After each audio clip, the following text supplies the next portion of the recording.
ಬೆಂಗಳೂರಲ್ಲಿ ಎಸ್ಐಟಿ ಸ್ಥಳ ಮಹಜರು ಮುಕ್ತಾಯ ಆಗಿರುವಂಥದ್ದು. ಬೆಂಗಳೂರಲ್ಲಿ ಮೀಟಿಂಗ್ ಮಾಡಿತ್ತು ತಿಮರೋಡಿ ಗ್ಯಾಂಗ್ ಮತ್ತು ಮಟ್ಟಣ್ಣವರ್, ಸುಜಾತ ಭಟ್, ಚಿನ್ನಯ್ಯನ ಜೊತೆ ಸಭೆಯನ್ನ ಮಾಡಲಾಗ್ತಾ ಇತ್ತು.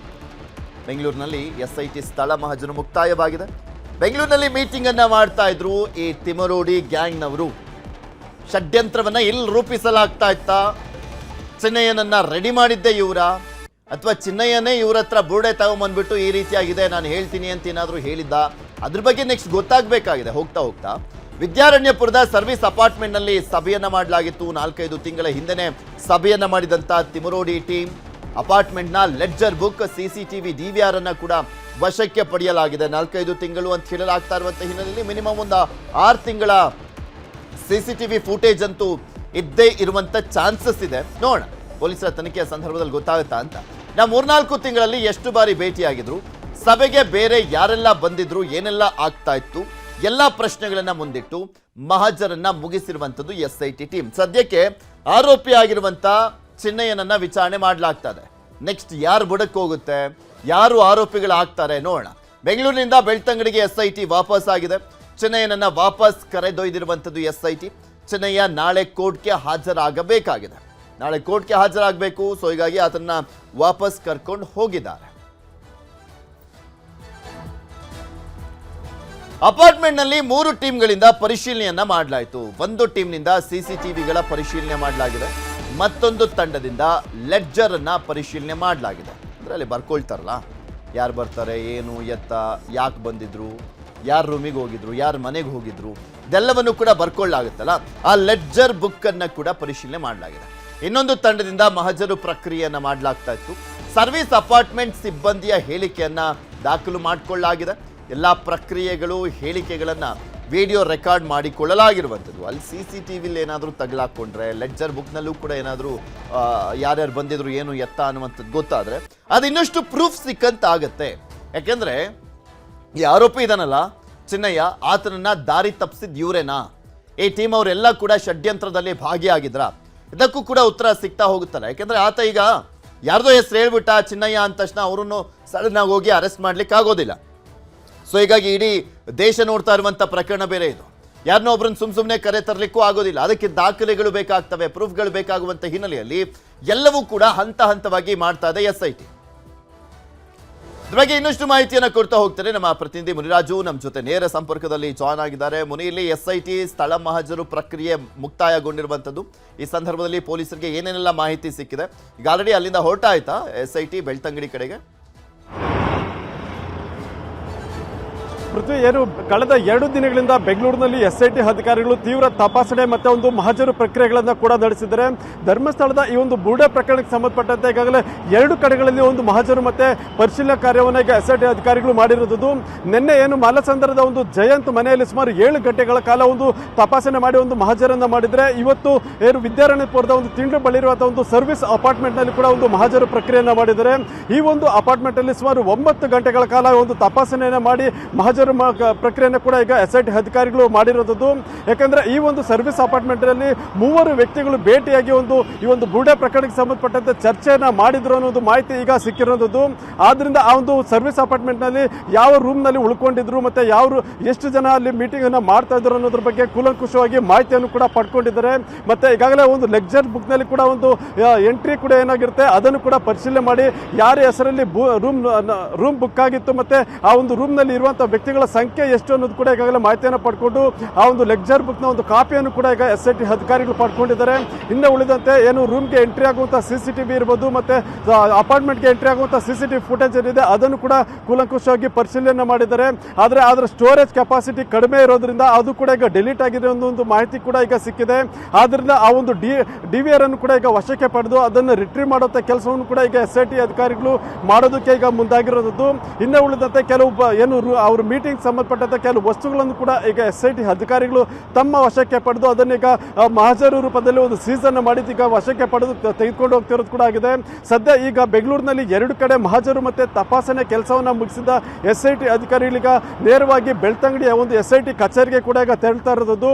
ಏನು ವಿದ್ಯಾರಣ್ಯಪುರದ ಸರ್ವಿಸ್ ಅಪಾರ್ಟ್ಮೆಂಟ್ ಇಂದ ಈಗ ತುಮಕೂರು ಮಾರ್ಗವಾಗಿ ಈಗ ನೆಲಮಂಗಲವನ್ನು ತಲುಪಿ ತುಮಕೂರು ರಸ್ತೆಯಲ್ಲಿ ಈಗ ನೇರವಾಗಿ ಬೆಳ್ತಂಗಡಿಗೆ ಕಡೆಗೆ ಈಗ SIT ಅಧಿಕಾರಿಗಳ ವಾಹನಗಳು ಕೂಡ ಹೊರಟಿರುವಂಥದ್ದು. ಯಾಕಂದ್ರೆ ನಾಳೆ ಆರೋಪಿ ಚಿನ್ನಯ್ಯನನ್ನ ಕೋರ್ಟ್ಗೆ ಹಾಜರುಪಡಿಸಬೇಕಾಗುತ್ತೆ. ಆ ಸಲುವಾಗಿ ಕೆಲವು ಕೇಸ್ ಫೈಲ್ ಮತ್ತೆ ಇನ್ವೆಸ್ಟಿಗೇಷನ್ ನಲ್ಲಿ ಏನೆಲ್ಲ ಅಂಶಗಳು ಕಂಡು ಬಂದಿದೆ ಅದನ್ನ ಕೇಸ್ ಫೈಲ್ ರೂಪದಲ್ಲಿ ಒಂದು ಸಿದ್ಧಪಡಿಸಬೇಕಾಗುತ್ತೆ. ಆ ಸಲುವಾಗಿ ಇವತ್ತು ನೇರವಾಗಿ SIT ಕಚೇರಿಗೆ ತೆರಳಿ ಅಲ್ಲಿ ಇವತ್ತು ಮಹಜರ್ನಲ್ಲಿ ಏನೆಲ್ಲ ಒಂದು ಅಂಶಗಳು ಪತ್ತೆ ಆಯಿತು ಮತ್ತೆ ಏನೆಲ್ಲ ವಸ್ತುಗಳನ್ನು ವಶಕ್ಕೆ ಪಡೆದಿದ್ದಾರೆ ಅದನ್ನ ಕೂಲಂಕುಷವಾಗಿ ಕೇಸ್ ಫೈಲ್ ಅನ್ನ ರೆಡಿ ಮಾಡಿ ನಾಳೆ ಕೋರ್ಟ್ಗೆ ಆರೋಪಿಯನ್ನು ಹಾಜರುಪಡಿಸ್ತಾರೆ. ಪೃಥ್ವಿ, ಇಲ್ಲಿ ಪ್ರಮುಖವಾಗಿ ಮುನಿರಾಜು ಬರೀ ಟಿ ಜಯಂತ್ ಏನಿದ್ದು ಅವರ ಅಪಾರ್ಟ್ಮೆಂಟ್ ಮಾತ್ರ ಪರಿಶೀಲನೆ ಮಾಡಲಾಗಿದೆಯಲ್ಲ, ಗಿರೀಶ್ ಮಟ್ಟಣ್ಣವರ ಅಪಾರ್ಟ್ಮೆಂಟು ಕೂಡ ಅಲ್ಲೇ ಸನಿಹದಲ್ಲಿತ್ತಲ್ಲ, ಅವರ ಅಪಾರ್ಟ್ಮೆಂಟ್ಗೆ ಹೋಗಿಲ್ಲ ಅನ್ನುವಂಥದ್ದನ್ನ ಹೇಗೆ ಅರ್ಥೈಸ್ಕೊಳ್ಬೋದು? ಅಂದ್ರೆ ಇವರು ಅಲ್ಲೋಗಿ ಏನು ಚರ್ಚೆ ಮಾಡಿರಲಿಲ್ಲ, ಬರೀ ಇಲ್ಲಿ ಮಾತ್ರ ಹೋಗಿ ಚರ್ಚೆ ಮಾಡಿದ್ರು ಅಂತಾನೆ, ಅಥವಾ ಇವತ್ತಿಗೆ ಇಷ್ಟು ಸಾಕು ಅನ್ನುವಂಥ ಕಾರಣಕ್ಕೋಸ್ಕರ ವಾಪಸ್ ಹೋಗಿರುವಂಥದ್ದು SIT ಟೀಮ್? ಪೃಥ್ವಿ, ಏನೀಗ ಇವತ್ತು ಏನು ಮಹಜರು ಮಾಡಿದಂಥ ಒಂದು ಸರ್ವಿಸ್ ಅಪಾರ್ಟ್ಮೆಂಟ್ ಏನಿದೆ ಆ ಒಂದು ಅಪಾರ್ಟ್ಮೆಂಟ್ ಮತ್ತೆ ಗಿರೀಶ್ ಮಟ್ಟಣ್ಣನವರು ವಾಸವಾಗಿರುವಂಥ ಒಂದು ಫ್ಲಾಟ್ ಏನಿದೆ ಅದು ಮತ್ತೆ ಅವೆರಡಕ್ಕೂ ಕೂಡ ಕೇವಲ 2 ಕಿಲೋಮೀಟರ್ ಒಂದು ಅಂತರದಲ್ಲಿರುವಂಥ ಸರ್ವಿಸ್ ಅಪಾರ್ಟ್ಮೆಂಟ್ ಇದು. ಅದರಿಂದ ಗಿರೀಶ್ ಮಟ್ಟಣ್ಣನವರನ್ನು ಭೇಟಿ ಆಗೋದಕ್ಕೆ ಬಂದ ಸಂದರ್ಭದಲ್ಲಿ ಅವರು ಈ ಒಂದು ಸರ್ವಿಸ್ ಅಪಾರ್ಟ್ಮೆಂಟ್ನಲ್ಲೇ ಭೇಟಿ ಆಗಿದ್ರು ಅನ್ನೋ ಒಂದು ಮಾಹಿತಿಯನ್ನ ಚಿನ್ನಯ್ಯ ಕೊಟ್ಟಿರೋದು. ಆದ್ರಿಂದ ಅವರ ಫ್ಲಾಟ್ ಅನ್ನ ಬಿಟ್ಟು ಈ ಒಂದು ಸರ್ವಿಸ್ ಅಪಾರ್ಟ್ಮೆಂಟ್ ಅಲ್ಲಿ ಎಲ್ಲಿ ಭೇಟಿಯಾಗಿ ಚರ್ಚೆಯನ್ನ ಮಾಡಿರ್ತಾರೆ ಆ ಒಂದು ಸರ್ವಿಸ್ ಅಪಾರ್ಟ್ಮೆಂಟ್ ಅಲ್ಲಿ ಬಂದೀಗ ಮಹಜರನ್ನ ಮಾಡಿರೋದು. ಯಾಕಂದ್ರೆ ಆ ಒಂದು ಬುರ್ಡೆ ಪ್ರಕರಣಕ್ಕೆ ಸಂಬಂಧಪಟ್ಟಂತೆ ಇಲ್ಲೇ ಚರ್ಚೆ ಆಗುತ್ತೆ ಮತ್ತೆ ಇನ್ನು ಕೆಲವು ವ್ಯಕ್ತಿಗಳನ್ನ ಇದೇ ರೂಮ್ ನಲ್ಲಿ ಕೂಡ ಭೇಟಿಯಾಗಿ ಮಾತುಕತೆ ಕೂಡ ಆಗಿರುತ್ತೆ. ಅದರಿಂದ ಆ ಒಂದು ರೂಮ್ ಬುಕ್ ಆಗಿರುವಂತಹ ವ್ಯಕ್ತಿಯ ಹೆಸರೇನಿದೆ ಆ ಒಂದು ಹೆಸರು ಕೂಡ ಇವರಲ್ಲೇ ಒಬ್ಬರ ಹೆಸರಿನಲ್ಲಿ ರೂಮ್ ಕೂಡ ಬುಕ್ ಆಗಿರೋದು. ಅದರಿಂದ ಇಲ್ಲೇ SIT ಅಧಿಕಾರಿಗಳು ಮಹಜರನ್ನ ಮಾಡಿದ್ದಾರೆ ಮತ್ತೆ ಅದಕ್ಕೆ ಸಂಬಂಧಪಟ್ಟಂತ ದಾಖಲೆಗಳನ್ನು ಕೂಡ ಸಂಗ್ರಹ ಮಾಡಿರೋದು. ಅಂದ್ರೆ ರೂಮ್ ನ ಲೆಕ್ಚರ್ ಬುಕ್ ಇರ್ಬೋದು ಮತ್ತೆ ಅದೇ ರೀತಿಯಾಗಿ CCTV ಫುಟೇಜ್ ಇರುವಂತಹ ಒಂದು DVR ಅನ್ನು ಕೂಡ ಈಗ ವಶಕ್ಕೆ ಪಡೆದು ಅದನ್ನು ಕೂಡ ಪರಿಶೀಲನೆ ಮಾಡ್ತಾ ಇದ್ದಾರೆ. ಬಹುತೇಕ ಇದೇ ಒಂದು ಸರ್ವಿಸ್ ಅಪಾರ್ಟ್ಮೆಂಟ್ ಅಲ್ಲೇ ಇವರ ಮೀಟಿಂಗ್ ಕೂಡ ನಡೆದಿತ್ತು ಅಂತೇಳಿ ಈಗ SIT ಅಧಿಕಾರಿಗಳು ಕೂಡ ಮಹಜರು ಪ್ರಕ್ರಿಯೆಯನ್ನ ಮಾಡಿ ಅದಕ್ಕೆ ಪಂಚರ ಸಮ್ಮುಖದಲ್ಲಿ ಪಂಚನಾಮೆಯನ್ನು ಕೂಡ ಮಾಡ್ಕೊಂಡಿದ್ದಾರೆ. ಪೃಥ್ವಿ, ಮುನಿರಾಜು, ನಾಳೆ ಕೋರ್ಟ್ಗೆ ಪ್ರೊಡ್ಯೂಸ್ ಮಾಡ್ಬೇಕಲ್ಲ ಚಿನ್ನಯ್ಯನನ್ನ, ಕಸ್ಟಡಿ ಅಂತ್ಯ ಆಗ್ತಾ ಇರುವಂತ ಹಿನ್ನೆಲೆಯಲ್ಲಿ ಆ ರಿಮ್ಯಾಂಡ್ ಅರ್ಜಿ ಇರುತ್ತಲ್ಲ ಅದರಲ್ಲಿ ಪ್ರತಿಯೊಂದನ್ನು ಕೂಡ ಉಲ್ಲೇಖ ಮಾಡಿರ್ತಾರ. ಈತನನ್ನ 10 ದಿನಗಳ ಕಾಲ ಯಾವ ರೀತಿಯ ವಿಚಾರಣೆ ಆಯಿತು, ಏನ್ ಮಾಡಿದ್ವಿ, ಯಾರೆಲ್ಲ ಹೆಸರೆಲ್ಲ ಹೇಳಿದ್ದ, ಅದೆಲ್ಲವೂ ಕೂಡ ಉಲ್ಲೇಖ ಆಗಿರುತ್ತಾ ಅಥವಾ ಅದನ್ನು ಗೌಪ್ಯವಾಗಿಡ್ಲಾಗುತ್ತಾ ಅಂತ? ಪೃಥ್ವಿ, ಖಂಡಿತ. ಯಾಕಂದ್ರೆ ಈ ಒಂದು ಪ್ರಕರಣದ ಪ್ರಮುಖ ಆರೋಪಿ ಕೂಡ ಈಗ ಚಿನ್ನಯ್ಯ ಆಗಿದ್ದಾನೆ ಮತ್ತೆ ಆತನನ್ನ ಬಂಧಿಸಿ ಮೊದಲಿಗೆ ಕೋರ್ಟ್ಗೆ ಹಾಜರುಪಡಿಸಿದಾಗ ರಿಮೈಂಡ್ ಅಪ್ಲಿಕೇಶನ್ ಅನ್ನ ಕೊಡ್ತಾರೆ. ಆತನ ಮೇಲೆ ಏನೆಲ್ಲ ಒಂದು ಆರೋಪಗಳಿದೆ ಮತ್ತೆ ಏನೆಲ್ಲ ತನಿಖೆಯನ್ನ ಮಾಡಬೇಕು ಮತ್ತೆ ಎಲ್ಲೆಲ್ಲಿ ಮಹಜರು ಮಾಡಬೇಕು ಅನ್ನೋದ್ರ ಬಗ್ಗೆ ರಿಮೈಂಡ್ ಅಪ್ಲಿಕೇಶನ್ ಅಲ್ಲಿ ಉಲ್ಲೇಖ ಮಾಡಿರ್ತಾರೆ. ಮತ್ತೆ ಇದೀಗ ನಾಳೆ ಆತನನ್ನ ಪುನಃ ಕೋರ್ಟ್ಗೆ ಹಾಜರುಪಡಿಸಿದ ಸಂದರ್ಭದಲ್ಲಿ ಕೂಡ ಈವರೆಗೆ ಕಳೆದ 10 ದಿನಗಳಿಂದ ಏನೆಲ್ಲ ತನಿಖೆ ಆಯಿತು ಮತ್ತೆ ಆರೋಪಿ ಏನೆಲ್ಲ ಮಾಹಿತಿಗಳನ್ನ ಬಿಚ್ಚಿಟ್ಟಿದ್ದಾನೆ ಮತ್ತೆ ಎಲ್ಲೆಲ್ಲಿ ಮಹಜರನ್ನ ಮಾಡಲಾಗಿದೆ ಮತ್ತೆ ಮಹಜರು ಸಂದರ್ಭದಲ್ಲಿ ನಮಗೆ ಸಿಕ್ಕಿರುವಂತಹ ಒಂದು ಸಾಕ್ಷ್ಯಾಧಾರಗಳು ಏನೇನಿದೆ ಆ ಎಲ್ಲ ಅಂಶಗಳನ್ನು ಕೂಡ ರಿಮೈಂಡ್ ಅಪ್ಲಿಕೇಶನ್ ಅಲ್ಲಿ ಉಲ್ಲೇಖ ಮಾಡಬೇಕಾಗುತ್ತೆ. ಅದನ್ನ ಕೋರ್ಟ್ಗೆ ಸಬ್ಮಿಟ್ ಮಾಡಿ ಪುನಃ ಆತನನ್ನ ಹೆಚ್ಚಿನ ವಿಚಾರಣೆ ಇನ್ನೂ ಕೂಡ ಬಾಕಿ ಇದೆ ಮತ್ತೆ ಇನ್ನೂ ಕೂಡ ತನಿಖೆ ಮಾಡಬೇಕಾಗುತ್ತೆ. ಆ ಸಲುವಾಗಿ ಪುನಃ ಆರೋಪಿಯನ್ನು ತಮ್ಮ ಕಸ್ಟಡಿಗೆ ಕೊಡಬೇಕು ಅಂತೇಳಿ ಒಂದು ಮನವಿಯನ್ನು ಕೂಡ ಮಾಡುವಂತ ಸಾಧ್ಯತೆ ಇದೆ. ಯಾಕಂದ್ರೆ ಯಾವುದೇ ಪ್ರಕರಣದಲ್ಲಿ ಒಬ್ಬ ಆರೋಪಿಯನ್ನು 14 ದಿನಗಳ ಕಾಲ ಕಸ್ಟಡಿಗೆ ಪಡೆಯೋದಕ್ಕೆ ಒಂದು ಅವಕಾಶ ಇರೋದ್ರಿಂದ ಈಗ ಚಿನ್ನಯ್ಯನನ್ನ 10 ದಿನ ಕಸ್ಟಡಿಗೆ ಪಡೆದು ಒಂದು ವಿಚಾರಣೆ ಕೂಡ ಮಾಡಿರೋದು. ಇನ್ನು ಉಳಿದ 4 ದಿನ ಬಾಕಿ ಇರೋದ್ರಿಂದ ಈ ಒಂದು 4 ದಿನದಲ್ಲಿ ಕೂಡ ಪುನಃ ಒಂದಷ್ಟು ದಿನ ಕಸ್ಟಡಿಗೆ ಪಡೆದು ಇನ್ನೂ ಹೆಚ್ಚಿನ ತನಿಖೆಯನ್ನು ಕೂಡ ಮಾಡಬಹುದು. ಮತ್ತೆ ಬೇರೆ ಕಡೆ ಒಂದು ಮಹಜರು ಏನು ಪ್ರಕ್ರಿಯೆಗಳೇನಾದ್ರೂ ಬಾಕಿ ಇದ್ದಲ್ಲಿ ಅಲ್ಲಿ ಕೂಡ ಅದನ್ನ ಕರೆದೊಯ್ದು ಮಹಜರು ಮಾಡುವಂತ ಸಾಧ್ಯತೆಗಳು ಕೂಡ ಹೆಚ್ಚಾಗಿದೆ. ಆದ್ರಿಂದ ಇವತ್ತು ನಿನ್ನೆ ಮತ್ತೆ ಇವತ್ತು ಬೆಂಗಳೂರಿನಲ್ಲಿ ಏನೆಲ್ಲ ಒಂದು ಮಹಜರು ಮಾಡಿದ್ರು ಮತ್ತೆ ಏನೆಲ್ಲ ಮಾಹಿತಿಗಳು ಸಿಕ್ಕಿದಾವೆ ಅದನ್ನ ರಿಮೈಂಡ್ ಅಪ್ಲಿಕೇಶನ್ ಅಲ್ಲಿ ಉಲ್ಲೇಖ ಮಾಡಿ ಕೋರ್ಟ್ನ ಗಮನಕ್ಕೆ ಕೂಡ ತರ್ತಾರೆ. ಪುನಃ ಆರೋಪಿಯನ್ನು ಹೆಚ್ಚಿನ ಕಸ್ಟಡಿಗೆ ಪಡೆಯೋದಕ್ಕೆ ಕೂಡ ಒಂದು ಮನವಿಯನ್ನು ಕೂಡ ಮಾಡೋದಕ್ಕೆ ಮುಂದಾಗ್ತಾ ಇದ್ದಾರೆ. ಪೃಥ್ವಿ, ಓಕೆ, ಧನ್ಯವಾದ ಮುನಿರಾಜು ನಿಮ್ಮೆಲ್ಲ ಮಾಹಿತಿಗಾಗಿ. ಬುರ್ಡೆ ಜೊತೆ ಸುಪ್ರೀಂ ಕೋರ್ಟ್ಗೆ ಹೋಗಿದ್ದಾರಾ ಜಯಂತ್ ಟಿ ಅನ್ನುವಂಥ ಪ್ರಶ್ನೆ ಇದೆ. ಸುಪ್ರೀಂ ಕೋರ್ಟ್ ಬಳಿಯ ಫೋಟೋವನ್ನ ರಿಲೀಸ್ ಮಾಡಲಾಗಿರುವಂಥದ್ದು ಅವರೇ ಮಾತನಾಡಿರುವಂಥ ಸಂದರ್ಭದಲ್ಲಿ ಸುಪ್ರೀಂ ಕೋರ್ಟ್ಗೂ ಕೂಡ ಹೋಗಿದ್ವಿ ಅನ್ನುವಂಥದ್ದನ್ನ ಹೇಳ್ತಾ ಇರುವಂಥದ್ದು. ಆತನೇ ಬುರ್ಡೆ ತಂದು ಕೊಟ್ಟಿದ್ದು, ನಾವು ಆತನಿಗೆ ಕೊಟ್ಟಿದ್ದಲ್ಲ ಅನ್ನುವಂಥದ್ದನ್ನ ಕೂಡ ಹೇಳಿದ್ದಾರೆ. ಸುಪ್ರೀಂ ಕೋರ್ಟ್ ಭೇಟಿಯ ಫೋಟೋವನ್ನ ರಿಲೀಸ್ ಮಾಡಲಾಗಿದೆ. ಸ್ವತಃ ಟಿ ಜಯಂತ್ ಅವರಿಂದಲೇ ಫೋಟೋವನ್ನ ರಿಲೀಸ್ ಮಾಡಲಾಗಿದೆ. ಇಲ್ಲಿ ಸುಪ್ರೀಂ ಕೋರ್ಟ್ನ ವಕೀಲರಾಗಿರುವಂಥ ಧನಂಜಯ್ ಮೂಲಕ ಸುಪ್ರೀಂಗೆ ಅರ್ಜಿಯನ್ನು ಹಾಕಲಾಗಿತ್ತು. ವಿಚಾರಣೆ ನಡೆಸಿದಂಥ ಕೋರ್ಟ್ ಅರ್ಜಿಯನ್ನ ವಜಾಗೊಳಿಸಿತ್ತು. ಸ್ಥಳೀಯ ಠಾಣೆಯಲ್ಲಿ ದೂರನ್ನ ದಾಖಲು ಮಾಡಲಿಕ್ಕೆ ಸೂಚನೆಯನ್ನ ಕೊಟ್ಟಿತ್ತು ಸುಪ್ರೀಂ ಕೋರ್ಟ್. ಅರ್ಜಿ ವಿಚಾರಣೆಗೆ ಬಂದಿದ್ದಂತಹ ಸಂದರ್ಭದಲ್ಲಿ ಬಳಿಕ ಹೈಕೋರ್ಟ್ ಮೆಟ್ಟಿಲೇರಿತ್ತು ಈ ಬುರ್ಡೆ ಗ್ಯಾಂಗ್. ಹೈಕೋರ್ಟ್ ಮೆಟ್ಟಿಲೇರಿದ್ರು. ಈ ರೀತಿಯ ಆಗಿದೆ, ಅಲ್ಲಿ ಮಾಸ್ ರೇಪ್ ಅಂಡ್ ಮರ್ಡರ್ ಆಗಿದೆ ಅಂತೆಲ್ಲ ಹೇಳಿದ್ರು. ಅದಕ್ಕೆ ಸಾಕ್ಷ್ಯ ಅನ್ನುವಂಥ ರೀತಿಯಲ್ಲಿ ನಮ್ಮ ಹತ್ರ ಬುರ್ಡೆ ಕೂಡ ಇದೆ ಅಂತ ಬುರ್ಡೆಯ ಕಥೆಯನ್ನ ಕಟ್ಟಲಾಗಿತ್ತು. ಅದ್ರ ಬಗ್ಗೆ ನಿಮ್ಗೆ ತೋರಿಸ್ತಾ ಇದೀನಿ ನೋಡಿ ದೃಶ್ಯಾವಳಿಗಳಲ್ಲಿ. ಅಂದರೆ ಆತ ರಿಲೀಸ್ ಮಾಡಿರುವಂಥ ಫೋಟೋ ಸುಪ್ರೀಂ ಕೋರ್ಟ್ ಬ್ಯಾಕ್ಗ್ರೌಂಡಲ್ಲಿದೆ, ಸೆಲ್ಫಿಯನ್ನು ತೆಕ್ಕೊಂಡಿರುವಂಥದ್ದು. ನಾವು ಹೋಗಿದ್ವಿ ಅನ್ನುವಂಥದ್ದನ್ನ ಸೂಚಿಸ್ತಾ ಇದೆ. ಟಿ ಜಯಂತ್ ಇವರು ಕೂಡ ಒಂದೆರಡು ಕಂಪ್ಲೇಂಟ್ ಕೊಟ್ಟಿದ್ದಾರೆ, ಅಲ್ಲಿ ನೋಡಿದ್ದೆ ಇಲ್ಲಿ ನೋಡಿದ್ದೆ ಯಾರೋ ಉಳುವಂಥ ಸಂದರ್ಭದಲ್ಲಿ ಅಂತ. ಇನ್ನು ಟಿ ಜಯಂತ್ ಪತ್ನಿಯ ಮೊಬೈಲ್ ಅನ್ನ ಸೀಸ್ ಮಾಡಿರುವಂತದ್ದು SIT. ಚೆನ್ನಯ್ಯನ ಜೊತೆ ನಂಟಿನ ಸಂಬಂಧ ಪರಿಶೀಲನೆ ಮಾಡಲಾಗ್ತಾ ಇದೆ. ಪತ್ನಿ ಮೊಬೈಲ್ ಪರಿಶೀಲನೆಗೆ ಮುಂದಾಗಿರುವಂತದ್ದು SIT ಟೀಮ್. ಟಿ ಜಯಂತ್ ಇದಾರಲ್ಲ, ಅವರ ಪತ್ನಿಯ ಮೊಬೈಲ್ ಅನ್ನ ಸೀಸ್ ಮಾಡಲಾಗಿದೆ.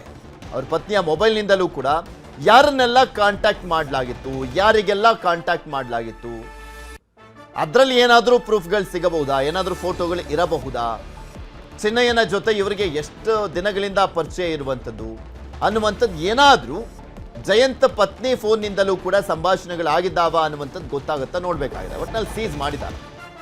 ಜಯಂತ್ಗೆ ಬೇರೆ ಯಾರ್ಯಾರ ಜೊತೆ ಎಲ್ಲ ಸಂಬಂಧ ಇತ್ತು, ಅವ್ರ ಫೋನ್ ಅಂದರೆ ಅವರ ಪತ್ನಿಯ ಫೋನ್ನಿಂದ ಇವರೇನಾದರೂ ಪತ್ನಿಯ ಫೋನನ್ನು ಬಳಸ್ಕೊಂಡು ಯಾರಿಗಾದ್ರೂ ಕರೆಯನ್ನು ಮಾಡಿದ್ರಾ ಅಂತ ಈ ಒಂದು ಡೆವಲಪ್ಮೆಂಟ್ಗೆ ಸಂಬಂಧಪಟ್ಟಂತೆ ಏನೆಲ್ಲ ಬೆಳವಣಿಗೆ ಆಗಿತ್ತು ಅನ್ನುವಂಥದ್ರ ಬಗ್ಗೆ SIT ಅಂತೂ ಕೂಲಂಕುಷವಾಗಿ ತನಿಖೆಯನ್ನು ಮಾಡ್ತಾ ಇದೆ. ಈ ನಡುವೆ SIT ವಿಚಾರಣೆ ಬಗ್ಗೆ ಮಾತನಾಡಿರುವಂಥ ದೂರುದಾರ ಟಿ ಜಯಂತ್, SIT ಮತ್ತೆ ಕರೆದ್ರೆ ನಾನು ವಿಚಾರಣೆಗೆ ಹೋಗಿ ನನ್ನ ಬಳಿ ಇರುವಂಥ ಎಲ್ಲ ಮಾಹಿತಿಯನ್ನ ನೀಡ್ತೇನೆ ಅಂತ ಹೇಳಿದ್ದಾರೆ. ಹೇಳಿದೆ ಎಲ್ಲರ ಕಡೆ ರೈಡ್ ಆಗ್ತಾ ಇದೆ. ರೈಡ್ ಅಂದ್ರೆ ಬಂದು ಮಾಜರ್ ಮಾಡಿ ನಾನು ಭೀಮ ಬಂದಿದ್ದಾನ ಹೌದಾ ಅಲ್ವಾ ಎಲ್ಲ ಕೇಳ್ತಾ ಇದ್ರು. ಎಲ್ಲವನ್ನು ಹೇಳಿದ್ದಾರೆ, ಮನೆಯವರು ಹೇಳಿದ್ರು. ನಾನು ಹೇಳಿದೆ ಯಾವುದೇ ಸುಳ್ಳು ಹೇಳಬೇಡಿ, ಸತ್ಯಾಸತ್ಯ ಘಟನೆ ಏನಿದೆ ಅದನ್ನು ಹೇಳ್ಬೇಕು. ಮತ್ತೆ ಇವ SIT ಅವ್ರು ಬರುವಾಗ ತಮ್ಮ ಮಾಜಿ ಮಿತ್ರನ ಕರೆ ಮಾಡ್ತಾ ಇದ್ರು, ಮನೆಗೆ ಹೋಗ್ತಾ ಇದ್ರು ಹೌದಾ ಅಂತ. ನಾನು ಹೇಳಿದೆ ಗೊತ್ತಿಲ್ಲ, ನನಗೆ ಯಾವುದೇ ಮಾಹಿತಿ ಇಲ್ಲ ಅಂತ ಮನೆಯವ್ರಿಗೆ ಹೇಳಿದ್ದೀನಿ. ಅವಾಗ ಏನೋ ಬರ್ತಾ ಇದ್ದಾರೆ, ಅವರು ಹೇಳಿದ್ರು ಇಲ್ಲ ಮಾದಿ ಮೇಲೆ ಬರ್ತಾ ಇದೆ ಅಂತ ಹೇಳಿದ್ರು. ಅವ್ರಿಗೆ ಗೊತ್ತಿರಲಿಲ್ಲ. ಮನೆಗೆ ಬಂದರು. ಮನೆಗೆ ಬರುವಾಗ ನನಗೆ ಫೋನ್ ಬಂತ ಅಲ್ಲಿ ಅಕ್ಕಪಕ್ಕದಿಂದ ಮನೆಗೆ ಬಂದಿರೋದು ಸಂತೋಷ್ ವೇಶ್ ಅಂತ ಹೇಳಿ ಮಗ ಇದ್ದ ಅಲ್ಲಿ ಶಾಪಲ್ಲಿ. ಮಗನಿಗೆ ಹೇಳಿದೆ ಮನೆಗೆ ಹೋಗು ಅಂತ ಹೇಳಿದೆ. ಅವ್ರು ಏನು ಕೇಳೋದಕ್ಕೆ ಉತ್ತರ ಕೊಡು ಅಂತ ಹೇಳಿದೆ. ಅದೇ ಥರ ಮಗಳೊಂದು 2:30-3 ಗಂಟೆಗೆ ಬಂದರು. ಅವಳು ಶಾಪಲ್ಲಿ, ಅವಳಿಗೆ ಹೇಳಿದೆ ನಾನು. ಸಾಯಂಕಾಲ 6:30 ಮನೆಯವ್ರು ಬರ್ತಾ ಇದ್ರು. ಮನೆಯವ್ರು ಬಂದರು. ಫಸ್ಟಿಗೆ ಭಯ ಇತ್ತು, SIT ಅಂದರೆ ಏನೋ ಅಂತ ದೊಡ್ಡ ಭಯ ಇತ್ತು. ಆದರೆ ಅಲ್ಲೋಗಿ ಮಾತಾಡಿಸುವಾಗ ನಾನು ಹಿಂದೆನೇ ಹೇಳಿದ್ವಿ, ನಮ್ಮೊಂದು ಅಣ್ಣ ತಮ್ಮಂದಿರು, ನಮ್ಮೊಂದು ಫ್ಯಾಮಿಲಿ ಥರ ಇದ್ದೀವಿ, ಅವರು ಎಂಕ್ವೈರಿ ಮಾಡ್ತಾರೆ. ಇದ್ರ ಬಗ್ಗೆ ಇನ್ನಷ್ಟು ಮಾಹಿತಿಯನ್ನು ಕೊಡ್ತಾ ಹೋಗ್ತಾರೆ. ಧರ್ಮಸ್ಥಳದಿಂದ ನೇರ ಸಂಪರ್ಕದಲ್ಲಿ ಜಾಯ್ನ್ ಆಗಿದ್ದಾರೆ ನಮ್ಮ ಪ್ರತಿನಿಧಿ ಕಿಶನ್. ಇಲ್ಲಿ ಜಯಂತ್ ಫೋಟೋ ರಿಲೀಸ್ ಮಾಡಿದಾರಲ್ಲ, ಅದರ ಉದ್ದೇಶ ಏನು, ಮತ್ತೆ ಇವರ ಪತ್ನಿಯ ಫೋನನ್ನು ಸೀಸ್ ಮಾಡಲಾಗಿದೆಯಲ್ಲ SIT ಇಂದ, ಯಾವ ಕಾರಣಕ್ಕೆ, ಮತ್ತೆ ಪೊಲೀಸರ ತನಿಖೆ ತುಂಬಾ ಡೆಪ್ತ್ ಆಗಿ ಹೋಗ್ತಾ ಇರುವಂತ ಈ ಸಂದರ್ಭದಲ್ಲಿ ಏನಾದರೂ ಡಿಸ್ಟರ್ಬ್ ಆಗಿದೆಯಾ ತಿಮುರೋಡಿ ಟೀಮ್? ಪೃಥ್ವಿ, ಜಯಂತ್ ಅವರು ಫೋಟೋ ರಿಲೀಸ್ ಮಾಡಿರೋ ಬಗ್ಗೆ ಒಂದು ಸ್ಪಷ್ಟನೆ ಕೊಟ್ಟಿದ್ದಾರೆ. ಯಾಕಂದ್ರೆ ನಾನು ಹೋದಂಥ ಉದ್ದೇಶ ಅದು ಸ್ಪಷ್ಟವಾಗಿತ್ತು. ಕಾನೂನಾತ್ಮಕವಾಗಿ ಹೋರಾಟ ಮಾಡಬೇಕೆಂಬ ಏಕಮಾತ್ರ ಉದ್ದೇಶದಿಂದ ನಾ ತಂಡದ ಜೊತೆ ಭಾಗವಹಿಸಿದೆ. ಜೊತೆಗೆ ಆ ಸ್ಯಾಟಲೈಟ್ ಬಸ್ ನಿಲ್ದಾಣ ಅಂದ್ರೆ ಬೆಂಗಳೂರಿನ ಸ್ಯಾಟಲೈಟ್ ಬಸ್ ನಿಲ್ದಾಣದಿಂದ ನನ್ನ ಮನೆಗೆ ಕರ್ಕೊಂಡು ಹೋಗಿ 2 ದಿನ ಊಟ ಹಾಕಿದ್ದೇನೆ. ಇದರ ಉದ್ದೇಶವೂ ಕೂಡ ಒಂದೇ, ಅದಕ್ಕೆ ಅಪಪ್ರಚಾರ ಅಲ್ಲ, ಅದು ಕೇವಲ ಸತ್ಯವನ್ನ ಜಗತ್ತಿಗೆ ತೋರಿಸುವಂಥದ್ದು. ಜೊತೆಗೆ ನ್ಯಾಯದ ಪರವಾಗಿ ಹೋರಾಟ, ಕಾನೂನಾತ್ಮಕ ಹೋರಾಟಕ್ಕೆ ನನ್ನ ಬೆಂಬಲವನ್ನ ಕೊಡುವ ಉದ್ದೇಶದಿಂದ ಮಾತ್ರ ಆತನನ್ನ ಕರ್ಕೊಂಡು ಹೋಗಿದ್ದೇನೆ ಅನ್ನೋದ್ರ ಬಗ್ಗೆ ಅವರು ಸ್ಪಷ್ಟನೆ ಕೊಟ್ಟಿರುವಂಥದ್ದು. ಜೊತೆಗೆ ಫೋಟೋ ರಿಲೀಸ್ ಅನ್ನ ಕೂಡ ಮಾಡಿದ್ದಾರೆ. ಅದು ಸುಪ್ರೀಂ ಕೋರ್ಟ್ ನ ಎದುರುಗಡೆ ನಿಂತು ಒಂದು ಸೆಲ್ಫಿಯನ್ನ ತೆಗೆದಿದ್ದಾರೆ. ಆ ಫೋಟೋವನ್ನ ಕೂಡ ರಿಲೀಸ್ ಮಾಡಿರುವಂಥದ್ದು. ಹಾಗಾಗಿ ಅವ್ರು ಹೇಳೋ ಪ್ರಕಾರವಾಗಿ ನಿನ್ನೆ ನ್ಯೂಸ್ 18 ಜೊತೆ ಮಾತಾಡ್ತಾ ಅವ್ರು ಕೂಡ ಹೇಳಿರೋದಷ್ಟೇ, ಯಾವುದೇ ರೀತಿಯಾಗಿ ನನಗೆ ಭಯ ಇಲ್ಲ. SIT ಮುಂದಿನ ತನಿಖೆ ಯಾವ ರೀತಿಯಾಗಿ ಆಗ್ಬೋದು, ಹೇಗೆ ಕೂಡ ಆಗ್ಬೋದು, ನನ್ನ ವಿರುದ್ಧವೇ ಕ್ರಮ ಆಗ್ಬೋದು. ಆ ಬುರುಡೆಯನ್ನ ಹೊಂದಿದ್ದ ಚಿನ್ನಯ್ಯ ಜೊತೆ ಹೋಗಿರೋದು ಅದು ನನ್ನ ತಪ್ಪು. ಆನಂತರವಾಗಿ ಆತನ ಜೊತೆ ಬೆಂಗಳೂರಿಂದ ದೆಹಲಿಗೆ ಹೋಗಿದ್ದೇನೆ. ದೆಹಲಿಯಿಂದ ಬೆಂಗಳೂರಿಗೆ ಬಂದು ಮತ್ತೆ ಮಹೇಶ್ ಶೆಟ್ಟಿ ಮನೆಯವರಿಗೆ ಜೊತೆ ನಾನು ಆ ತನಕ ಆ ತಂಡ ಜೊತೆ ಇದ್ದೆ. ಆ ಕಾರಣಕ್ಕಾಗಿ ನನ್ನ ವಿರುದ್ಧ ಕ್ರಮ ಆಗೋದಾದ್ರೆ ಅದು ಆಗ್ಲಿ, ಅದಕ್ಕೆ ನಾನು ಸಿದ್ಧನಿದ್ದೇನೆ ಅನ್ನೋದನ್ನ ಹೇಳಿರುವಂಥದ್ದು. ಮತ್ತೊಂದು ಕಡೆ ನಿನ್ನೆ ಜಯಂತಿ ಅವರ ಮನೆಯನ್ನ SIT ಮಹಜರು ಮಾಡುವಂತಹ ಸಂದರ್ಭದಲ್ಲಿ ಮೊಬೈಲ್ ಅನ್ನ ವಶಪಡಿಸಿಕೊಂಡಿದ್ರು ಎಂಬ ಮಾಹಿತಿ ಕೂಡ ಸದ್ಯಕ್ಕೆ ಬರ್ತಾ ಇದೆ. ಅದರ ಕಾರಣವನ್ನ ಹುಡುಕ್ತಾ ಹೋದ್ರೆ SIT ಅವರು ಬೆಳ್ತಂಗಡಿಯಿಂದ ಬೆಳಗ್ಗೆ 6 ಗಂಟೆಗೆ ಹೊರಟರು. ಅವರು ಎಲ್ಲಿ ಹೋಗ್ತಾರೆ ಅನ್ನೋದು ಬಹಳ ನಿಗೂಢವಾಗಿತ್ತು. ಅವರು ಮಂಡ್ಯಕ್ಕೆ ಹೋಗ್ತಾರಾ, ತಮಿಳುನಾಡಿಗೆ ಹೋಗ್ತಾರಾ ಎಂಬ ಇತ್ಯಾದಿ ಎಲ್ಲ ಪ್ರಶ್ನೆಗಳು ಕೂಡ ಕೇಳಿ ಬಂದಿತ್ತು. ಬೆಂಗಳೂರಿಗೆ ಹೋದಂಥ ಸಂದರ್ಭದಲ್ಲಿ ಯಾರ ಮನೆಗೆ ಹೋಗ್ತಾರೆ, ಅದು ಚಿನ್ನಯ್ಯನ ಆರಂಭದ ದಿನದಲ್ಲಿದ್ದಂತಹ ಲಾಯರ್ಗಳ ಮನೆಗೆ ಹೋಗ್ತಾರೆ ಎಂಬ ಸಂಶಯ ಕೂಡ ಇತ್ತು. ಆದರೆ SIT ಅವರು ನೇರವಾಗಿ ಹೋದಂಥದ್ದು ಜಯಂತಿ ಅವರ ಮನೆಗೆ. ಹಾಗಾಗಿ SIT ಅವರು ಜಯಂತಿ ಅವರ ಮನೆಗೆ ಹೋದಂಥ ಸಂದರ್ಭದಲ್ಲಿ ಮನೆಗೆ ಲಾಕ್ ಹಾಕಲಾಗಿತ್ತು. ಪತ್ನಿ ಕೆಲಸಕ್ಕೆ ಹೋಗಿದ್ರು, ಅವರ ಮಕ್ಕಳು ಕೂಡ ಬೇರೆ ಬೇರೆ ಕಡೆ ಹೊರಗೆ ಹೋಗಿದ್ರು. ಹಾಗಾಗಿ ಮನೆ ಲಾಕ್ ಆಗಿದ್ದಂತ ಗಮನಿಸಿ SIT ಅವರು ಅವರ ಪತ್ನಿಯ ಮೊಬೈಲ್ ಅನ್ನ ಕೇಳಿರುವಂತದ್ದು. ಅಂದ್ರೆ ಕನೆಕ್ಷನ್ದಲ್ಲಿ ಯಾರಾದ್ರೂ ಅವರಿಗೆ ಸೂಚನೆ ಕೊಟ್ರ, SIT ಅವರು ಈ ತರ ಬರ್ತಾ ಇದ್ದಾರೆ ಮನೆಯಿಂದ ಹೋಗಿ ಅಂತ ಹೇಳಿ ಸೂಚನೆ ಕೊಟ್ರ ಎಂಬಿತ್ಯಾದಿ ಸಂಶಯಗಳಿಗೆ ಉತ್ತರವನ್ನ ಕಂಡುಕೊಳ್ಳೋಕೆ ಮೊಬೈಲ್ ಅನ್ನ ಪಡೆದುಕೊಂಡಿರುವಂಥದ್ದು. ಆದ್ರೆ ಜಯಂತಿ ಹೇಳೋ ಪ್ರಕಾರವಾಗಿ ಯಾವುದೇ ಇಲ್ಲಿ ಸುಳ್ಳಿಲ್ಲ. ನಾನು ನನ್ನ ಮಕ್ಕಳು ಮತ್ತು ಪತ್ನಿ ಕೂಡ ಹೇಳಿದ್ದೇನೆ, ಏನೆಲ್ಲ ಸತ್ಯಗಳಾಯಿತು ಆ ಸತ್ಯಗಳ ಬಗ್ಗೆ ವಿವರವನ್ನ SITಗೆ ಕೊಡಬೇಕೆಂಬುದಾಗಿ ಹೇಳಿದ್ದೆ. ಅದೇ ರೀತಿಯಾಗಿ ಮನೆಯವರು ಕೊಟ್ಟಿದ್ದಾರೆ ಎಂಬುದಾಗಿ ಜಯಂತಿ ಅವರು ಹೇಳಿರುವಂಥದ್ದು. ಹಾಗಾಗಿ SIT ಅವರು ಇವತ್ತು ಕೂಡ ಬೆಂಗಳೂರಲ್ಲಿ ಸ್ಥಳ ಮಹಜರು ಪ್ರಕ್ರಿಯೆ ಮುಂದುವರೆದಿದ್ದಾರೆ. ಅದು ಒಂದು ಸರ್ವಿಸ್ ಅಪಾರ್ಟ್ಮೆಂಟ್ ಅಲ್ಲಿ. ಹಾಗಾಗಿ ಇವರೆಲ್ಲರೂ ಕೂಡ ಸರ್ವಿಸ್ ಅಪಾರ್ಟ್ಮೆಂಟ್ ಅಲ್ಲಿ ಚಿನ್ನಯ್ಯ ಜೊತೆ ಸಭೆ ಮಾಡಿದ್ರ ಎಂಬ ಸಂಶಯಗಳು ಸದ್ಯಕ್ಕೆ ಕಾಡ್ತಾ ಇರುವಂತದ್ದು. ಪೃಥ್ವಿ. ಓಕೆ, ಧನ್ಯವಾದ ಕಿಶನ್ ನಿಮ್ಮೆಲ್ಲ ಮಾಹಿತಿಗಾಗಿ. ಧರ್ಮಸ್ಥಳಕ್ಕೆ ದೋಸ್ತಿಗಳ ನೈತಿಕ ಬೆಂಬಲ ಹೇಗಿದೆ? ಜೆಡಿಎಸ್ನಿಂದ ಧರ್ಮಸ್ಥಳ ಚಲೋ, ನಾಳೆ ಬಿಜೆಪಿಯಿಂದ ಧರ್ಮಸ್ಥಳ ಯಾತ್ರೆ, ಜೆಡಿಎಸ್ ಧರ್ಮಸ್ಥಳ ಚಲೋ.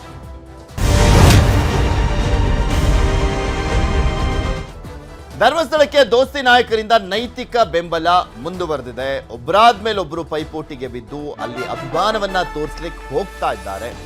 ಜೆಡಿಎಸ್ನ ಸರದಿ ಕೂಡ, ಜೆಡಿಎಸ್ನ ನಾಯಕರು ಹೋಗ್ತಾ ಇದ್ದಾರೆ. ನಿಖಿಲ್ ಕುಮಾರಸ್ವಾಮಿ ನೇತೃತ್ವದಲ್ಲಿ ಹಾಸನದಿಂದ ಧರ್ಮಸ್ಥಳಕ್ಕೆ ಹೋಗ್ತಾ ಇರುವಂಥದ್ದು ಜೆಡಿಎಸ್ ಟೀಮ್. ನಿಖಿಲ್ ಕುಮಾರಸ್ವಾಮಿ ನೇತೃತ್ವದಲ್ಲಿ ಧರ್ಮಸ್ಥಳದ ನಡಿಗೆ ಸತ್ಯದ ಕಡೆಗೆ ಅಂತ ಹೋಗ್ತಾ ಇದ್ದಾರೆ. ಸತ್ಯ ಯಾತ್ರೆ ಹೆಸರಿನಲ್ಲಿ ಜೆಡಿಎಸ್ ರ್ಯಾಲಿ ಮಾಡ್ತಾ ಇದೆ. ಹಾಸನದ ಕಂದಲಿ ಗ್ರಾಮದಿಂದ ಈಗ ಆಲ್ರೆಡಿ ಹೊರಟಿರುವಂಥದ್ದು ರ್ಯಾಲಿ. ಧರ್ಮಸ್ಥಳಕ್ಕೆ ತೆರಳೋ ಮುನ್ನ ಮಾತನಾಡಿರುವಂತಹ ಜೆಡಿಎಸ್ ಯುವ ಘಟಕದ ರಾಜ್ಯಾಧ್ಯಕ್ಷ ನಿಖಿಲ್ ಕುಮಾರಸ್ವಾಮಿ, ಧರ್ಮಸ್ಥಳ ಮಂಜುನಾಥ ಸ್ವಾಮಿ ಮತ್ತು ಅಣ್ಣಪ್ಪ ಸ್ವಾಮಿ ದರ್ಶನ ಪಡೀಲಿಕ್ಕೆ ಹೊರಟಿದ್ದೇವೆ. ನಾವು ರಾಜಕಾರಣ ಮಾಡ್ಲಿಕ್ಕೆ ಇಲ್ಲಿ ಬಂದಿಲ್ಲ. ನಾನು ಕೂಡ ಮಂಜುನಾಥನ ಪರಮ ಭಕ್ತ. ನಮ್ಮ ಧರ್ಮವನ್ನ ಉಳಿಸ್ಲಿಕ್ಕೆ ಹೋರಾಟ ಮಾಡಬೇಕಾದಂತ ಅವಶ್ಯಕತೆ ಇದೆ ಅಂತ ಹೇಳಿದ್ರು. ಧರ್ಮಸ್ಥಳದ ಮಂಜುನಾಥ ಸ್ವಾಮಿ ಹಾಗೂ ಅಣ್ಣಪ್ಪ ಸ್ವಾಮಿಯ ದರ್ಶನವನ್ನ ಪಡೆಯುವ ಮೂಲಕ ಕಳೆದ ಹಲವಾರು ದಿನಗಳಿಂದ ಏನೊಂದಷ್ಟು ಧರ್ಮಸ್ಥಳದ ವಿಚಾರವಾಗಿ ಅಪಪ್ರಚಾರಗಳು, ಒಂದಷ್ಟು ಸುತ್ತಮುತ್ತ ಕೆಲವೊಂದಷ್ಟು ಅನುಮಾನಗಳಿಗೆ ಎಡೆ ಮಾಡಿಕೊಡ್ತಕ್ಕಂಥದ್ದಕ್ಕೆ ಒಂದಷ್ಟು ಷಡ್ಯಂತ್ರಗಳು, ಹುನ್ನಾರಗಳು ಬಹಳ ವ್ಯವಸ್ಥಿತವಾಗಿ ಸಂಘಟಿತ ಪಿತೂರಿ ನಿರಂತರವಾಗಿ ಆಗ್ತಾನೆ ಏನು ಬಂದಿದೆ. ಇವತ್ತು ಇಲ್ಲಿ ರಾಜಕಾರಣವನ್ನ ಬೆರೆಸ್ತಕ್ಕಂಥ ಪ್ರಶ್ನೆ ಇಲ್ಲ. ನಾವು ರಾಜಕಾರಣ ಮಾಡ್ಲಿಕ್ಕೆ ನಾಳೆ ಧರ್ಮಸ್ಥಳದಲ್ಲೇ ಬಿಜೆಪಿ ನೇತೃತ್ವದಲ್ಲೂ ಕೂಡ ಬೃಹತ್ ಸಮಾವೇಶ ನಡೆಯಲಿರುವಂಥದ್ದು. ಧರ್ಮಸ್ಥಳದ ಪರವಾಗಿ ಭಾರಿ ಹೋರಾಟಕ್ಕೆ ಬಿಜೆಪಿ ರೆಡಿಯಾಗಿದೆ. ಇಂದು ಮಂಗಳೂರಲ್ಲಿ ಪೂರ್ವಭಾವಿಯಾಗಿ ಸುದ್ದಿಗೋಷ್ಠಿ ಕೂಡ ಮಾಡಲಾಯಿತು. ಸುದ್ದಿಗೋಷ್ಠಿಯಲ್ಲಿ ಮಾತನಾಡಿರುವಂಥ ಬಿಜೆಪಿ ಪ್ರಧಾನ ಕಾರ್ಯದರ್ಶಿ ತಮ್ಮೇಶ್ ಗೌಡ ಹಾಗೂ ಸಂಸದ ಬ್ರಿಜೇಶ್ ಚೌಟ SIT ತನಿಖೆ ಸರಿಯಾಗಿ ಆಗ್ತಾ ಇಲ್ಲ, NIA ತನಿಖೆ ಮಾಡಬೇಕು ಅಂತ ಆಗ್ರಹಿಸಿದ್ದಾರೆ. ಅದು ಸರಿ. ಈಗಾಗಲೇ ರಾಜ್ಯ ಅಧ್ಯಕ್ಷರ ನೇತೃತ್ವದಲ್ಲಿ ಕಳೆದ 15 ದಿವಸದಿಂದ ಧರ್ಮಸ್ಥಳಕ್ಕೆ ನಮ್ಮ ಶಾಸಕರ ತಂಡ ಬಂದಿತ್ತು. ಅವತ್ತು ಬಂದಂಥ ಸಂದರ್ಭದಲ್ಲೇ ರಾಜ್ಯಾಧ್ಯಕ್ಷರು ಇಡೀ ರಾಜ್ಯಕ್ಕೆ ಒಂದು ಸಂದೇಶವನ್ನು ಕೊಟ್ಟರು. ಯಾವ SITಯನ್ನು ನೀವು ರಚನೆ ಮಾಡಿ ಶ್ರೀ ಕ್ಷೇತ್ರದ ಬಗ್ಗೆ ಅಪಪ್ರಚಾರ ಮಾಡಕ್ಕೆ ಹೊರಟಿದ್ದೀರೋ ಅದು ಸರಿಯಾದಂಥದ್ದಲ್ಲ. SITಯ ತನಿಖೆಯ ದಿಕ್ಕು ಸರಿಯಾದ ದಿಕ್ಕಿನಲ್ಲಿ ಸಾಗ್ತಾ ಇಲ್ಲ. ಆ ತನಿಖೆ ಆಗಬೇಕು ಅಂತಂದ್ರೆ NIA ತನಿಖೆ ಆಗಬೇಕು ಅಂತಕ್ಕಂಥ ಆಗ್ರಹವನ್ನ ಹಿಂದೆ ನಮ್ಮ ರಾಜ್ಯಾಧ್ಯಕ್ಷರು ಮಾಡಿದ್ರು. ನಮ್ಮ ಸನ್ಮಾನ್ಯ ರಾಜ್ಯಾಧ್ಯಕ್ಷರಾದಂಥ BY ವಿಜೇಂದ್ರ ಅವರು ಈ ಕ್ಷೇತ್ರದ ಪಾವಿತ್ರ್ಯತೆ ಉಳಿಬೇಕು, ಈ ಕ್ಷೇತ್ರದ ಸಾನ್ನಿಧ್ಯಕ್ಕೆ ಯಾವುದೇ ಧಕ್ಕೆ ಆಗಬಾರ್ದು, ಹಿಂದೂ ಸಮಾಜದ ಜೊತೆಗೆ ಹಿಂದೂ ಭಾವನೆಗಳ ಜೊತೆ ಇದೆ ಅನ್ನುವಂಥದ್ದನ್ನು ತೋರಿಸಿಕೊಡುವಂಥ ಒಂದು ಪ್ರಯತ್ನ ನಾಳಿನ ಕಾರ್ಯಕ್ರಮದ ಮುಖಾಂತರ ಆಗಲಿಕ್ಕಿದೆ. ಸಹಸ್ರಾರು ಸಂಖ್ಯೆಯಲ್ಲಿ, ಲಕ್ಷಾಂತರ ಸಂಖ್ಯೆಯಲ್ಲಿ ನಮ್ಮ ಕಾರ್ಯಕರ್ತರುಗಳು ಈ ಕಾರ್ಯಕ್ರಮದಲ್ಲಿ ಭಾಗವಹಿಸಲಿಕ್ಕಿದ್ದಾರೆ. ಈ ಕಾರ್ಯಕ್ರಮದ ಮುಖಾಂತರ ಒಂದು ಸ್ಪಷ್ಟ ಸಂದೇಶವನ್ನು ನಾವು ಇಡೀ ರಾಜ್ಯಕ್ಕೆ, ಇಡೀ ದೇಶಕ್ಕೆ ಕಳುಹಿಸಿಕೊಡುವವರಿದ್ದೇವೆ. ಶ್ರದ್ಧಾ ಕೇಂದ್ರದ ಅಪಮಾನ ಮಾಡುವಂಥದ್ದು, ಅಪಪ್ರಚಾರ ಮಾಡುವಂಥದ್ದು ಭಾರತೀಯ ಜನತಾ ಪಾರ್ಟಿ ಯಾವತ್ತಿಗೂ ಸಹಿಸೋದಿಲ್ಲ ಅನ್ನುವಂಥ ಸ್ಪಷ್ಟ ಸಂದೇಶವನ್ನು ನಾಳಿನ ಈ ಧರ್ಮಸ್ಥಳ ಚಲೋ ಕಾರ್ಯಕ್ರಮದ ಮುಖಾಂತರ ನಾವು ಕಳಿಸಿಕೊಡ್ಲಿಕ್ಕಿದ್ದೇವೆ. ಎಲ್ಲದ್ರ ಬಗ್ಗೆ ಇನ್ನಷ್ಟು ಮಾಹಿತಿಯನ್ನ ಕೊಡ್ತಾ ಹೋಗ್ತಾರೆ ನಮ್ಮ ಪ್ರತಿನಿಧಿ ಮಂಜುನಾಥ್ ನಮ್ಮ ಜೊತೆ. ಮಂಜುನಾಥ್ ಸನ್ನಿಧಾನದಿಂದಲೇ ನೇರ ಸಂಪರ್ಕದಲ್ಲಿ ಜಾಯ್ನ್ ಆಗಿದ್ದಾರೆ. ಮಂಜು, ಪೈಪೋಟಿಗೆ ಬಿದ್ದವರ ರೀತಿಯಲ್ಲಿ ಎಲ್ಲಾ ಪಕ್ಷಗಳ ರಾಜಕಾರಣಿಗಳು ರಾಜಕಾರಣವನ್ನೇ ಮಾಡ್ತಾ ಇದ್ದಾರೆ. ಅದರ ಜೊತೆಗೆ ನೈತಿಕ ಬೆಂಬಲ, ಅಭಿಮಾನ ಇದೆ, ನಮ್ಮ ಪಕ್ಷಕ್ಕೆ ಹೆಚ್ಚಿನದಾಗಿದೆ ಅನ್ನುವಂಥದ್ದನ್ನ ತೋರಿಕೆಯ ಕೆಲಸವನ್ನ ಕೂಡ ಮಾಡಲಾಗ್ತದೆ. ನಾಳೆ ಬಿಜೆಪಿ ಧರ್ಮಸ್ಥಳ ಚಲೋ ಹಮ್ಮಿಕೊಂಡಿದೆ, ಇವತ್ತು JDS ನವರಲ್ಲಿ ಬರ್ತಾ ಇದ್ದಾರೆ. ಸೊ ಹೀಗಾಗಿ ಭಕ್ತರು ಕೂಡ ಯಾವ ರೀತಿಯಾಗಿ ಬರ್ತಾ ಇದ್ದಾರೆ, ಏನು ರೆಸ್ಪಾನ್ಸ್ ಸಿಗ್ತಾ ಇದೆ, ಧರ್ಮಸ್ಥಳದಲ್ಲಿ ಯಾವ ರೀತಿಯಾದಂಥ ಪರಿಸ್ಥಿತಿ ಇದೆ ಈಗ?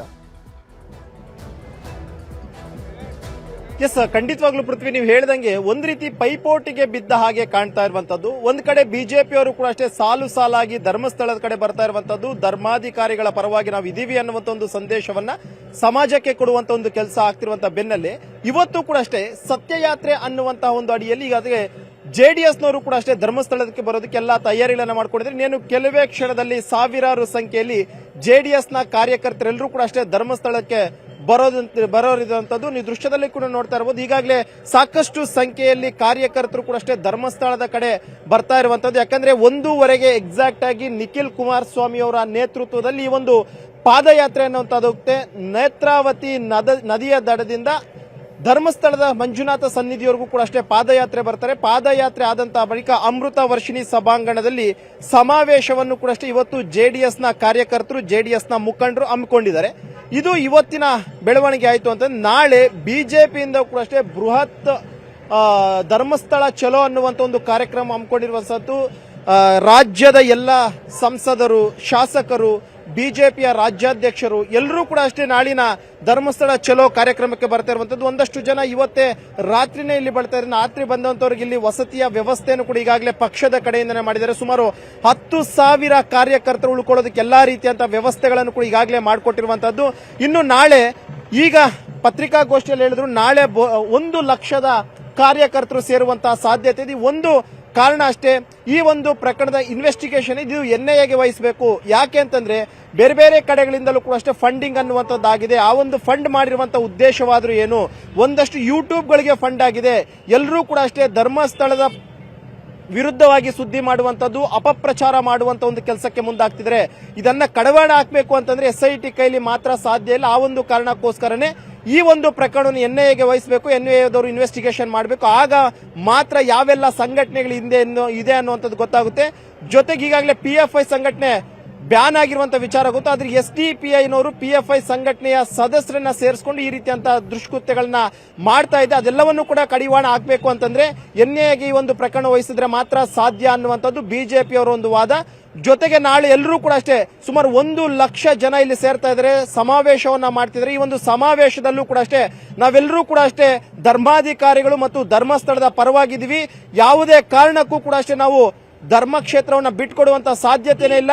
ಯಾರೆಲ್ಲ ಈ ಒಂದು ಷಡ್ಯಂತ್ರದ ಹಿಂದೆ ಅಡಗಿದ್ದಾರೆ ಎಲ್ಲರನ್ನೂ ಕೂಡ ಅಷ್ಟೇ ಬಂಧನ ಮಾಡಲೇಬೇಕು ಅನ್ನುವಂತ ಒಂದು ಆಗ್ರಹವನ್ನು ಕೂಡ ಅಷ್ಟೇ ವ್ಯಕ್ತ ಮಾಡುವಂತ ನಿಟ್ಟಿನಲ್ಲಿ ಇವತ್ತು JDS ಪಕ್ಷದವರು, ನಾಳೆ ಬಿಜೆಪಿ ಪಕ್ಷದವರು ಸಮಾವೇಶವನ್ನ ಹಮ್ಮಿಕೊಂಡಿರುವಂತಹದ್ದು. ಪೃಥ್ವಿ, ಓಕೆ, ಧನ್ಯವಾದ ಮಂಚು ನಿಮ್ಮೆಲ್ಲ ಮಾಹಿತಿಗಾಗಿ. ಧರ್ಮಸ್ಥಳದಲ್ಲಿ ಶವಗಳನ್ನು ಊತಿಟ್ಟ ಆರೋಪದ ವಿಚಾರಕ್ಕೆ ಸಂಬಂಧಪಟ್ಟಂತೆ ಮೈಸೂರಲ್ಲಿ ಸಿಎಂ ಸಿದ್ದರಾಮಯ್ಯ ರಿಯಾಕ್ಷನ್ ಕೊಟ್ಟಿದ್ದಾರೆ. SITಯನ್ನ ಹೆಗ್ಗಡೆ ಅವರೇ ಸ್ವಾಗತ ಮಾಡಿದ್ದಾರೆ. SIT ತನಿಖೆಯಿಂದ ಸತ್ಯ ಹೊರಬರಬೇಕು. ಬಿಜೆಪಿ JDS ಕೂಡ ಸ್ವಾಗತ ಮಾಡಿದೆ. ಮೈಸೂರಲ್ಲಿ ಸಿದ್ದರಾಮಯ್ಯನವರ ರಿಯಾಕ್ಷನ್ ಇದು.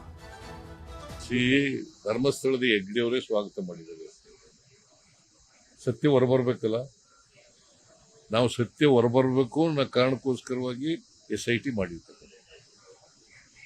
ಸತ್ಯ ಗೊತ್ತಾಗಬೇಕಲ್ಲ, ಅದರ್ವೈಸ್ ಧರ್ಮಸ್ಥಳದ ಬಗ್ಗೆ ತೂಗತಿ ಇರ್ತದೆ. ಯಾವಾಗ ಈ ಅನುಮಾನ ಇದೆಯಲ್ಲ, ಸಂದೇಹ ಇದೆಯಲ್ಲ, ಇದನ್ನು ಹೋಗ್ಲಾಡಿಸ್ಲಿಕ್ಕೋಸ್ಕರವಾಗಿ SIT ಮಾಡಿರ್ತಾರೆ. ಆಮೇಲೆ ಆ ಫಿರ್ಯಾದಿದಾರ ಕೋರ್ಟ್ ಮುಂದೆ ಹೋಗಿ 164 ಸ್ಟೇಟ್ಮೆಂಟ್ ಮಾಡಿದ್ದಾರೆ. ಅನೇಕ ಸಂಘ ಸಂಸ್ಥೆಗಳು ಇವನ್ನೆಲ್ಲ SIT ಮಾಡಬೇಕು ಅಂತಕ್ಕಂಥ ಒತ್ತಾಯ ಇತ್ತು. ಆಮೇಲೆ ಸತ್ಯ ಹೊರಬರಬೇಕು ಅಂತಕ್ಕಂಥದ್ದು ಸರ್ಕಾರದ ಉದ್ದೇಶ. ಸತ್ಯ ಹೊರಗಡೆ ಬರಬೇಕಲ್ಲ. ಈ ಬಿಜೆಪಿಯವರು ಕೂಡ ಸ್ವಾಗತ ಮಾಡಿದಾರಲ್ಲ. SIT ತನಿಖೆನ ಸ್ವಾಗತ ಮಾಡಿರೋರು ಯಾರು? ಬಿಜೆಪಿಯವರು. ಈಗ ಮಾತ್ರ ಯಾವ ಅವ್ರಿಗೆ ಧರ್ಮನೂ ಗೊತ್ತಿಲ್ಲ, ಜಾತಿನೂ ಗೊತ್ತಿಲ್ಲ, ಇನ್ನೂ ಗೊತ್ತಿಲ್ಲ. ಸುಮ್ಮನೆ ರಾಜಕೀಯ ಮಾಡಬೇಕು, ಮಾಡ್ತಾ ಇದ್ವಿ. ಓಟ್ಗೋಸ್ಕರ ರಾಜಕೀಯ ಮಾಡ್ತಾರೆ. ಧರ್ಮಸ್ಥಳದ ಹೆಗ್ಗಡೆಯವರೇ ಸ್ವಾಗತ ಮಾಡಿದ್ದಾರೆ. ಸತ್ಯ ಹೊರಬರ್ಬೇಕು. ದಸರಾ ಉದ್ಘಾಟನೆ ವಿಚಾರಕ್ಕೆ ಮತ್ತೆ ಅಶೋಕ್ ಕಿಡಿಕಾರಿದ್ದಾರೆ. ಬಾನು ಮುಷ್ತಾಕ್ ಆಯ್ಕೆಗೆ ಅಶೋಕ್ ಅಪಸ್ವರವನ್ನ ಎತ್ತಿರುವಂತದ್ದು. ಚಾಮುಂಡಿ ಬೆಟ್ಟದಲ್ಲಿ ಅಶೋಕ್ ರಿಯಾಕ್ಷನ್ ಕೊಟ್ಟರು ದಸರಾ ಉದ್ಘಾಟನೆಯ ವಿಚಾರಕ್ಕೆ ಸಂಬಂಧಪಟ್ಟಂತೆ. ಬಾನು ಮುಷ್ತಾಕ್ ಆಯ್ಕೆಗೆ ಅಸಮಾಧಾನವನ್ನ ಕಂಟಿನ್ಯೂ ಮಾಡಿದ್ದಾರೆ. ಚಾಮುಂಡಿ ದೇಗುಲ ಹಿಂದೂಗಳದ್ದಲ್ವಾ, ಮಸೀದಿ ಮುಸ್ಲಿಮರದ್ದಲ್ಲ ಅಂತ ಹೇಳ್ತೀರಾ? ಕಾಂಗ್ರೆಸ್ನವರಿಗೆ ಆರ್ ಅಶೋಕ್ ಅವರ ಪ್ರಶ್ನೆ ಇದೆ. ಬಾನು ಮುಷ್ತಾಕ್ ಕನ್ನಡಿಗರ ಕ್ಷಮೆಯನ್ನ ಕೇಳಬೇಕು. 6 ಕೋಟಿ ಹಿಂದೂಗಳಲ್ಲಿ ಒಬ್ಬ ಸಾಧಕ ಸಿಗ್ಲಿಲ್ವಾ ನಿಮ್ಗೆ? ಹಿಂದೂ ದೇವಾಲಯಗಳ ಟಾರ್ಗೆಟ್ ಯಾಕೆ ಮಾಡ್ತಾ ಇದ್ದೀರಾ ಅಂತ ಸಿದ್ದರಾಮಯ್ಯ ಅವರ ಸರ್ಕಾರವನ್ನ ಪ್ರಶ್ನೆ ಮಾಡಿದ್ದಾರೆ ವಿರೋಧ ಪಕ್ಷದ ನಾಯಕ ಅಶೋಕ್. ಹೈಪವರ್ ಕಮಿಟಿನಲ್ಲಿ ನನಗೆ ಅಧಿಕಾರ ಕೊಟ್ಟಿದ್ರು. ನಾನು ಈಗ ಬ್ರೂಕರ್ ಪ್ರಶಸ್ತಿ ಬಂದಿದೆ, ಇವರಿಗೆ ಈ ಸಾರಿ ದಸರಾ ಉದ್ಘಾಟನೆಗೆ ಅವಕಾಶ ಕೊಡಬೇಕು. ಹಿಂದೆನೂ ಕೂಡ ಒಂದ್ಸಾರಿ ಮುಸ್ಲಿಂ ಜನಾಂಗದವರಿಗೆ ಕೊಟ್ಟಿದ್ರು. ಯಾರು ಕವಿ ನಿಸಾರ್ ಅಹಮದ್ ಅವ್ರಿಗೆ ಕೊಟ್ಟಿತ್ತು. ದಸರಾ ಮಹೋತ್ಸವ ಇದೆಯಲ್ಲ, ಇದು ಒಂದು ಸಾಂಸ್ಕೃತಿಕ ಆಗಿ ಮಾಡ್ತಕ್ಕಂಥ ಹಬ್ಬ. ಇದು ಒಂದು ನಾಡ ಹಬ್ಬ. ನಾಡ ಹಬ್ಬದಲ್ಲಿ ಇಂಥವರೇ ಉದ್ಘಾಟನೆ ಮಾಡಬೇಕು ಅಂತ ಏನಿಲ್ಲ, ಇಂಥ ಧರ್ಮದವರೇ ಉದ್ಘಾಟನೆ ಮಾಡಬೇಕು ಅಂತ ಏನಿಲ್ಲ. ನಾಡ ಹಬ್ಬ ಅಂತಂದ್ರೆ ಎಲ್ರಿಗೂ ಹಬ್ಬ. ಹಿಂದೂಗಳಿಗೆ, ಕ್ರಿಶ್ಚಿಯನ್ರಿಗೆ, ಮುಸಲ್ಮಾನರಿಗೆ, ಬೌದ್ಧರಿಗೆ, ಜೈನರಿಗೆ ಮತ್ತೆ ಇವರೆಲ್ರಿಗೂ ಕೂಡ ಹಬ್ಬ ಇದೆ. ಈ ಹಬ್ಬನ ಹಿಂದೆ ಮಹಾರಾಜರ ಕಾಲದಲ್ಲಿ ಹೈದರಾಲಿ ಟಿಪ್ಪು ಆಚರಣೆ ಮಾಡ್ತಿರ್ಲಿಲ್ವ? ಮಿರ್ಜಾ ಇಸ್ಮಾಯಿಲು ಜವಾನರಾಗಿರ್ಲಿಲ್ವ? ಅವರು ದಸರಾ ವಿಜೃಂಭಣೆಯಿಂದ ಮಾಡ್ತಾ ಇರ್ಲಿಲ್ವ? ಅದರಿಂದ ಇದು ಒಂದು ಧರ್ಮಾತೀತವಾದಂಥ, ಜಾತ್ಯತೀತವಾದಂಥ ಹಬ್ಬ ಇದು.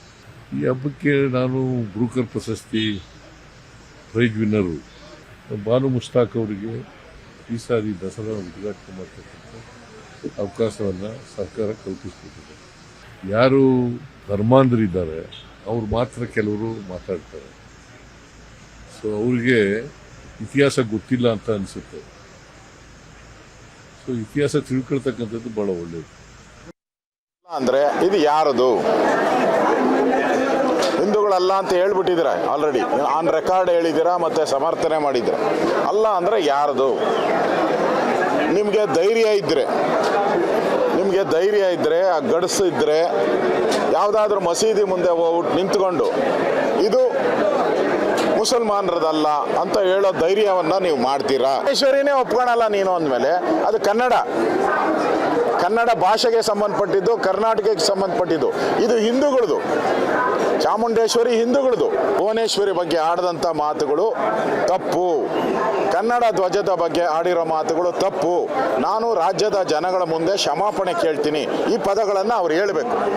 ಅದಾದಮೇಲೆ ಚಾಮುಂಡೇಶ್ವರಿ ಅದನ್ನೇ ಹೇಳಿಲ್ಲ ಅಂದರೆ ನೀವು ಚಾಮುಂಡೇಶ್ವರಿಗೆ ಬರುವಂಥ ನೈತಿಕ ಅಧಿಕಾರ ನಿಮ್ಗೇನಿದೆ?